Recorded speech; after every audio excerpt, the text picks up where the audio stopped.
I'm going to keep this short and sweet. The kid who would be king is harmless family fun. The kids did not feel wooden or stilted in any way, although I think they still have a little bit to learn. Young Merlin was delightfully silly, and he kind of reminded me of a down on his luck uh, street magician. He used, you know, fast hand movements. So I think he was kind of portraying Sam Neill in that Merlin miniseries, only kind of young and silly. Patrick Stewart, always awesome to watch, even if he kind of looks like a senile grandpa. Although I think that was on purpose. He is meant to be more of a Master Yoda in that form. The villain was basically the ultimate nihilist, or pessimist, whichever one it is. She thought the world was a burned out piece of garbage and she wanted to rule over it for some reason. So she tried.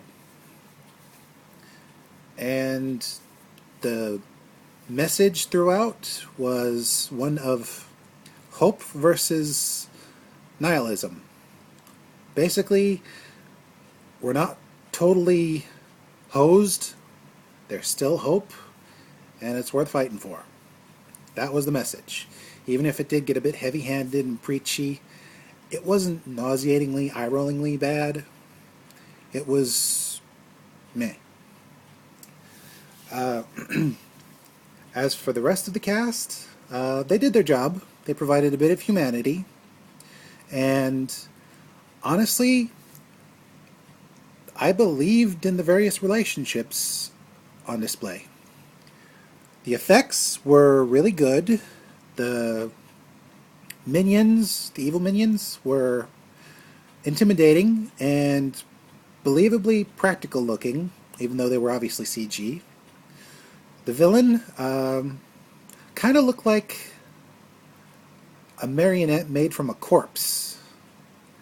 And her whispery, echoey voice made me think that anything remotely human about the character died a long time ago.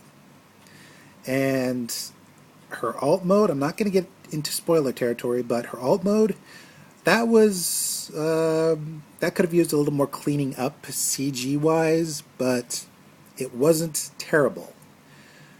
She looked like something that used to be a human woman, but who went down a really, really, really dark path.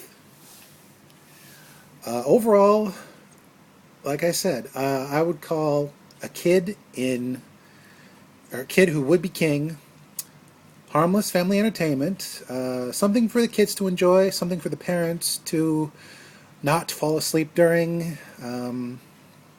Maybe not full movie price, maybe matinee or Netflix price.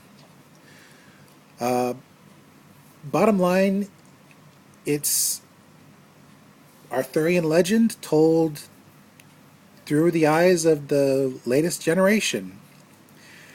And it wasn't awful. It was pretty easy to sit through.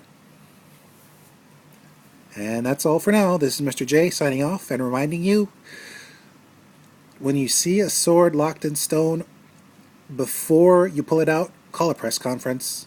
Also, when a monster shows up, go for the head first.